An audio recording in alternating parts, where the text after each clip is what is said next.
strength and speed are two things that you can't really see from film. When you're cage side, you can see it a lot clearer than you can on film. You can see how fast two guys are moving when they're, you know, feet from you. That is one of the main factors why I wanted to be there. Two guys literally moving around in front of you, like your eyes. You can see a lot clearer the speed of the reactions, the speed of the punches, the speed of the takedowns, the speed of who's getting up, who's hurt, you know, who's tired in there. You can see that really clearly when you close up. And there's no person walking this earth who's a bigger Jon Jones fan than me.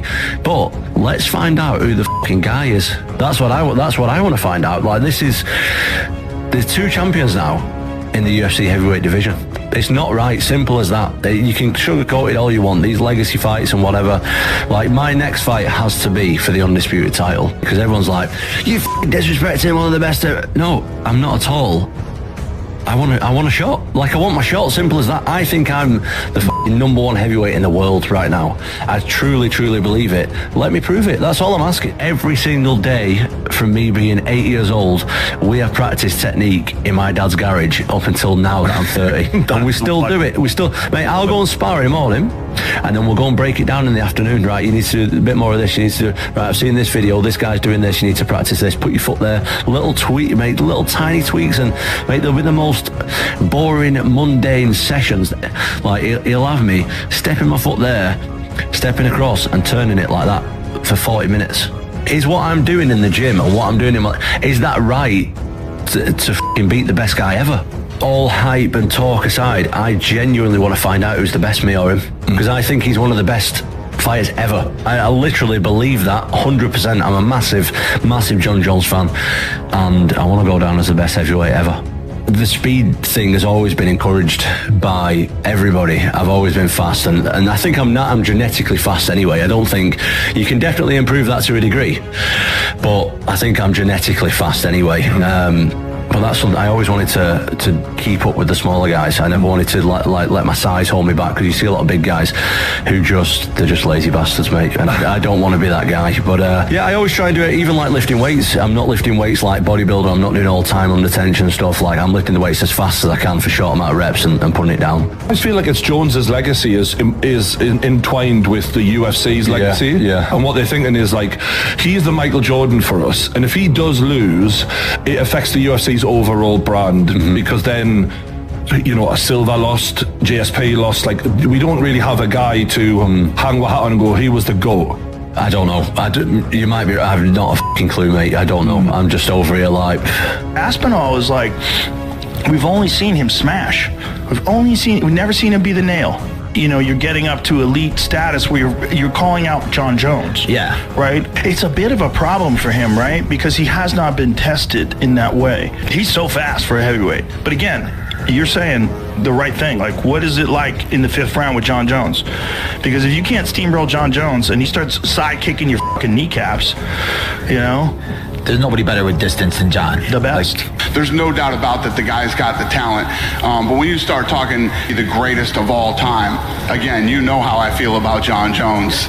It's just, you got some big shoes to fill, and you got a lot of people to wreck, you know, before you even start talking about even being within Jon Jones' universe, in my opinion. Tom Aspinall, he obviously has the ability to dominate the heavyweight division. He's different, man. For a heavyweight, the speed, explosiveness, the way that guy moves, and power, 100% finish rate. Yeah, he's a bad boy. From day one, I've been confident that Jon Jones would do that fight, right? I mean, even before the fight, I said if he won, there's no way Jon doesn't do this fight. Jon Jones isn't afraid to fight anybody. Don't let Jon fool you with what he's saying. He wants it as well. He's a ruthless competitor. You can see it. You can see it when you know what you're watching. You know what he's all about. And I can see the way it eats him up. I can see the way it eats him up. My existence hurts his feelings a lot. I ain't never been an asshole to him. But yeah, we've got a bit of banter with this duck thing going. Oh, that's so offensive. Do you know what I mean? He's going to be offended by a freaking duck emoji here and there. Come on, Jon. Stop being so sensitive, bro. Like, he's offended that it's somewhere deep in his mind and deep in his soul. He knows that I can bounce his head off the canvas. He was praying that I would lose that fight against Curtis Blades, mate. Praying that I would. Because there is nowhere that you can find publicly, nowhere, him saying that he will fight me.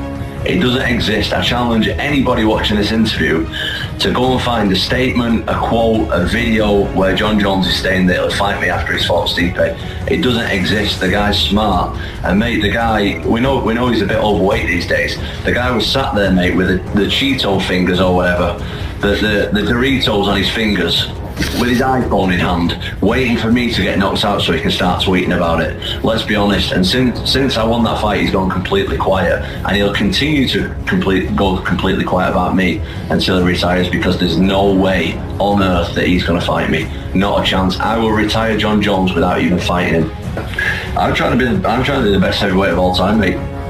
When you're at the top, when you're like number one, it's the hardest to keep that position, in my opinion. So I'm like more hungry than ever. You know, the way I look at it, I'm the best heavyweight in the world, and I'm not getting my credit for it. They're holding the belt hostage, mate, and Jon Jones is loving it. He's loving the fact that Dana White is getting on every interview possible. Friggin' hell, you talk about something, you're talking about bantamweights, and Dana White flips it back and starts talking about how good Jon Jones is. I'm like, mate, if he's that good, let's fight. Like, I'm the number one heavyweight in the world right now. Let's put it on the line and let's see who the man is, me or Jon. It's simple as that. It's not. I think a lot of people get it twisted about me disrespecting Jon and all that stuff. Mate, there's plenty of ammo out there for me to get online and disrespect Jon Jones. There's plenty of ammo that people know about Jon Jones and his personal life. And I ain't going there. I'm not about that. I'm the best fighter in the world. Best heavyweight in the world right now, and Jon Jones isn't, and I'm willing to prove it, and he's not. That's what I'm about. I'm about being the best heavyweight in the world. As I said, it's well documented that Jon Jones isn't the best person in the world, isn't the best human being in the world. But I ain't going there. I don't want to go there. I don't want to make it personal. I want to be known as the best heavyweight in the world because I believe I am. And if he believes that he is, let's fight about it and settle it. Simple as that. Jon Jones versus Tom Aspinall is quickly shaping up to be the most anticipated heavyweight fight in MMA history. Fans have made their voices heard. This is the bout everyone wants to see. But there are mixed signals coming from both camps. Is it all just hype, or is Jon genuinely avoiding Tom Aspinall to protect his legacy? Dana White is confident the fight will happen in 2025, but Tom isn't so sure, leaving fans questioning what's really going on behind the scenes. If you're hoping to see this epic showdown, hit like on the video and show your support. What do you think? Will this fight ever become a reality, or will Jon Jones's career end with a tarnished legacy, forever marked by avoiding a true challenge? Let me know your thoughts in the comments.